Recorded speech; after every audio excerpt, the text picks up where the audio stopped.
Early risers are one of the really difficult sleep issues, I think, to overcome. One of the good ways to do it is to think about the sleep fairy. So you can call it a sleep fairy or you can call it anything you want depending on what your little one's into at the time. So if your little one was waking up at 5 o'clock and you wanted them to go to maybe 6, you get a jar or something like that and your little one decorates it. You make the time realistic. So if they wake up at 5 o'clock every morning, the first thing you need to do is make sure that the sleep fairy is going to leave a gift as long as they stay in bed till 5 o'clock. It's probably ideal to put the sleep fairy jar somewhere else, just because if it's in the bedroom, the chances are they might wake up at the wrong time completely and look in there.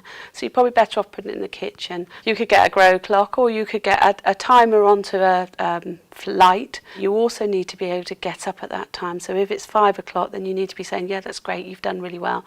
Draw the curtains so that they know that's the right time. The first thing they should be able to achieve, because you've set it at a realistic time.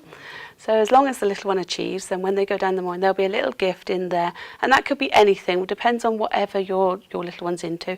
Not spending a fortune. Something your little one will really relate to, but it needs to be instant. It's really important to make it instant. And then the next night you can move it on for 15 minutes. And you can do that every couple of nights until you get to the right time. You might think, you know what, we're struggling a little bit, so we'll stay at this time for a little bit longer and see how we get on.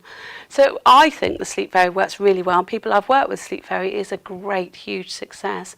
I would say you do need to find a way to get rid of her, because otherwise it gets very difficult. You can't always have her in your life. Once you've established a good routine and the little one's now waking up at 6 o'clock, then what you do is say, do you know what, you've done really well, that's great. So what we're going to do is in 2 nights, the sleep fairy is going to leave you a surprise, and it'll be something a bit different than you've had before, and then she's going somewhere else.